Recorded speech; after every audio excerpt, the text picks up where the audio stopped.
What's going on, everyone? We're back with a brand new video, and I'm sure you already by now know exactly where I am, but I need to say it. I'm in the four-wheel studio, aka my car. So, as I like to say, if there's any variances in the normal audio quality, please attribute it to that. So, without any further ado, let's jump right into today's video. The gentleman that you see pictured on your screen right now is former NBA player, one time known as just Enes Kanter, but then later changing his name to Enes Kanter Freedom. Now, we've been critical of him on our website, along with everyone's favorite, I'm using air quotes, reporter, Malika Andrews, when he was, and I actually thought he was quote unquote a useful idiot. He was used to go out there and wag his finger at LeBron James and Kyrie Irving on their Kyrie's stance on the vaccination, and then how LeBron James needed to be some influence on the black community for everyone to get the jab or something along those lines. And we've seen him speak out on if you all remember, when LeBron had I don't even want to call it a kerfluffle, but the odd back and forth with then Houston Rockets general manager Daryl Morey, when he tweeted support of protesters in China. And he made the infamous statement that, it could affect people financially, spiritually, blah, blah, blah. And a lot of us caught on. The first thing that he talked about was money.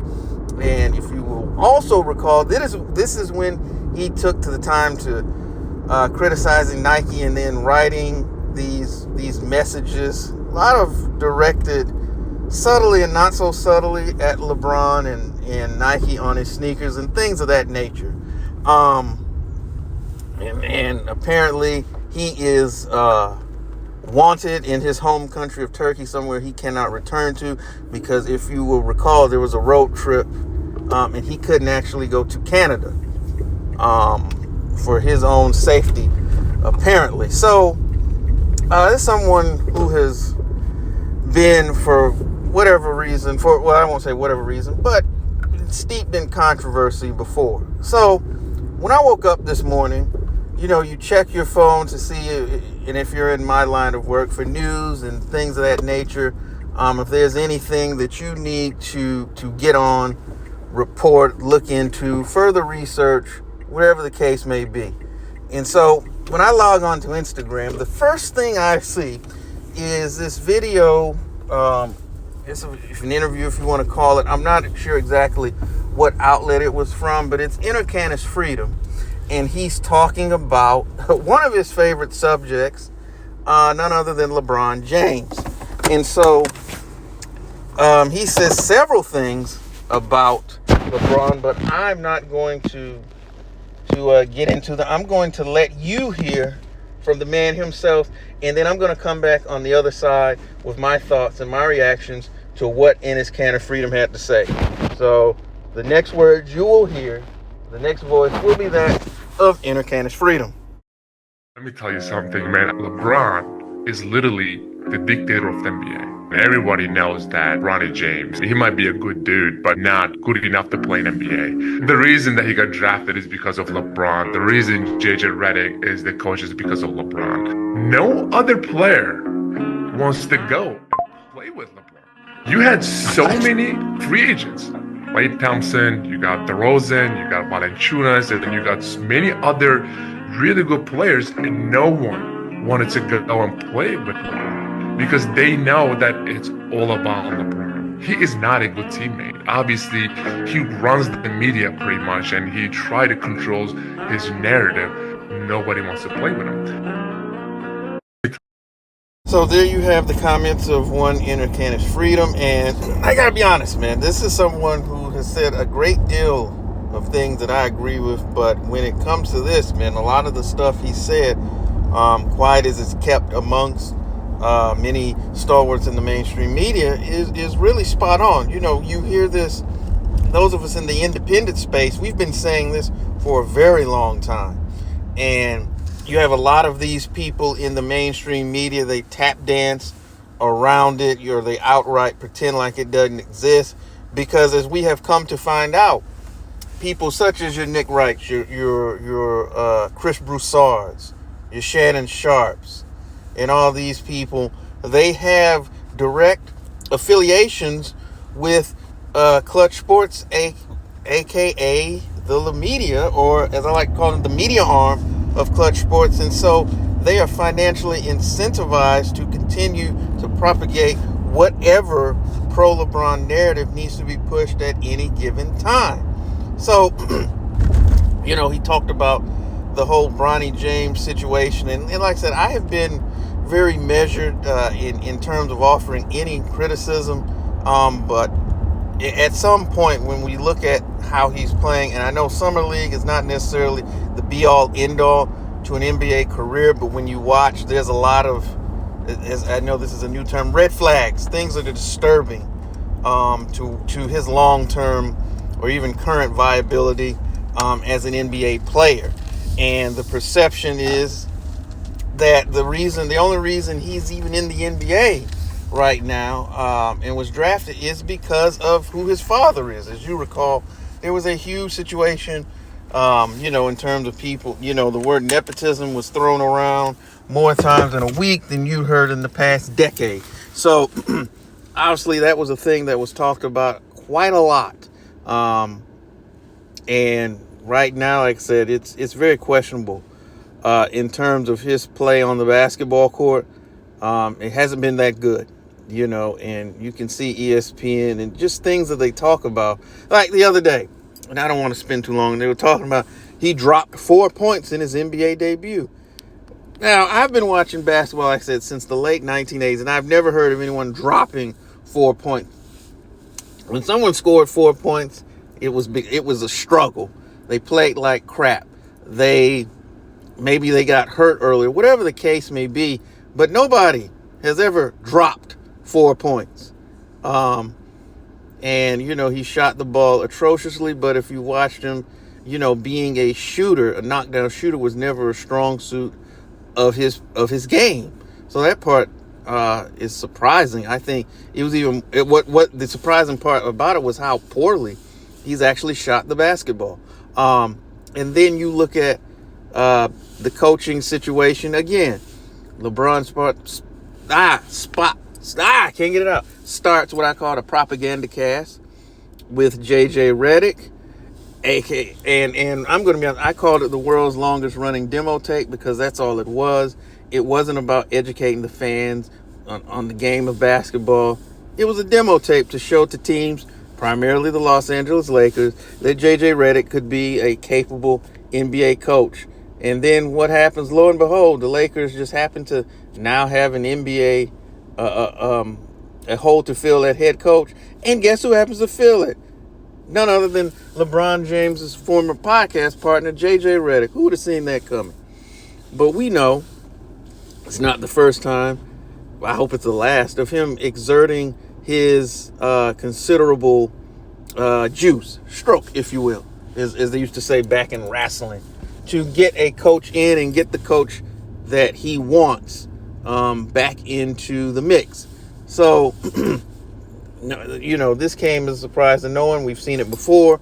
We've seen him get coaches fired, be it Paul Silas, be it David Blatt, be it Luke Walton, Frank Vogel, and now Darvin Ham. Man, he's got a lot of coaching carcasses in his wake.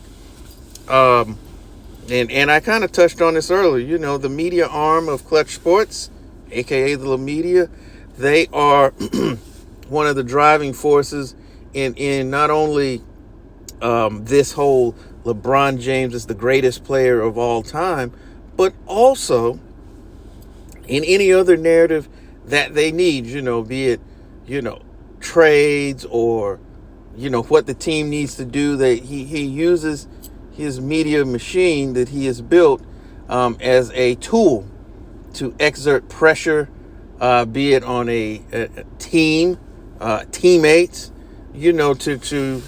to try to get what he needs. For him, the ends truly justify the means. That's what I was trying to say. And we've seen that over and over again, and it comes back to to kind of what I said, that a lot of these guys, they have skin in the game in terms of they're being paid, they're affiliated with Clutch Sports to say the things that they're saying. So in that respect, it was kind of surprising that Cantor said what he said, considering most NBA guys, they tend to, minus Paul Pierce, a lot of them toe that company line. And we see that a lot. Trying to think, did I leave anything else? That what he said? Oh, he talked about guys not wanting to play with him. And here's the thing. Again, a lot of truth to that. Going to try to wrap this up pretty quickly. And if you could wonder, even back in Cleveland, why, they were never able to attract or acquire any, other truly top end talent prior to them, colluding, because that's what it was, to form that super team in Miami. And yes, it was a super team. Even the fact that I even had to say that what was common knowledge in 2011 goes back to what we were talking about, of them attempting to shape narratives and rewrite history using their media machine. And so, but you look at it, not only, the players that, let me say it like this, and whether it be a Dwayne Wade or a Chris Bosh, who had to suppress their talents in order to help LeBron, and in the case of Chris Bosh, he actually had to completely overhaul his game and go away from a lot of the things that made him a perennial all-star, an all-NBA guy, in order to fit into the LeBron James system. And once again, we saw it in Cleveland. Kyrie, it devolved into a your turn, my turn situation. And even, again, Kevin Love played that exact same role. The things that made you an all-NBA first-team elite player, don't do any of those. Just park in the corner and shoot threes in order to allow LeBron James to not have to alter his game. We've seen it in law. And here's the thing, is not only with guys of that caliber, but I think most players, they suffer when they have to play with them. Because, again, you look at what Anthony Davis had to deal with, not had to, but is dealing with the Lakers, and oftentimes he gets relegated to just being camped out at the three-point line. There's been many times where, and I get it, he has been inconsistent and things of that nature. There's been injuries, but there's been plenty of times where he has not been optimally maximized by LeBron James because of the system that you have to play in, which is one of the reasons you see so many players, once they have the chance and they experience it, they leave so quickly. But here's the other thing I want to, because it's not just your all-star, all-NBA players that he plays with, on which he has a deleterious effect on. You look at some of the, and I hate to use this term, the role players or some of the other guys. You look at when they made all those trades in Cleveland that one year, and they basically revamped the whole, when they had Derrick Rose and Dwayne Wade and Jay Crowder and all those guys, and Rodney Hood. And Rodney Hood had been a good player. I believe it was with the Blazers prior to that. And all of a sudden, he looks terrible. Jay Crowder looks terrible. He couldn't hit a shot. Derrick Rose didn't even know if he wanted to continue playing basketball. So then he goes to Minnesota and looks like himself again. Or let me not say, looks closer. Or looks like a much better player. And we all know he had that 50-point game. Kyle Korver couldn't hit the broadside of a barn playing with LeBron James. So it's not just those guys. It's the system in which he plays in. And he's been allowed to basically play like this for basically since high school, save a brief stretch in Miami, to where he was forced, because they had strong leadership in place. And I particularly will look at that 2012 season, and I have to be, that 2012 season was the best version of LeBron James that we have ever seen. His mid-range was cooking. He was getting tremendous shots from downtown. He was really good on defense, and that is the closest we've seen to him playing within a system. And that you had other guys playing good basketball alongside him as well. But particularly as time wore on in Cleveland or Miami, that somewhat waned. But particularly once he got to Cleveland, we saw he reverted back to all of those negative habits. So, and that's the other reason that you will see that the teams are so inconsistent. Because, and I've said this so many times before, the system, it will help your great players get easy shots, but it will also help your players that are lesser talented. Not only they stay involved in the game because of the action, but it also helps them develop a rhythm and stay involved in the game. But if you just got one guy dribbling the emblem off the ball at the top of the key and directing traffic, and you have a lot of guys just standing there, and then all of a sudden, poof, there's a ball and you're just supposed to shoot it. That's not how we as basketball players get in rhythm on the offensive end. You're through movement, cutting, touching the ball, setting screens, and doing those other things that incorporate you into the game. And in the LeBron James system, that doesn't work.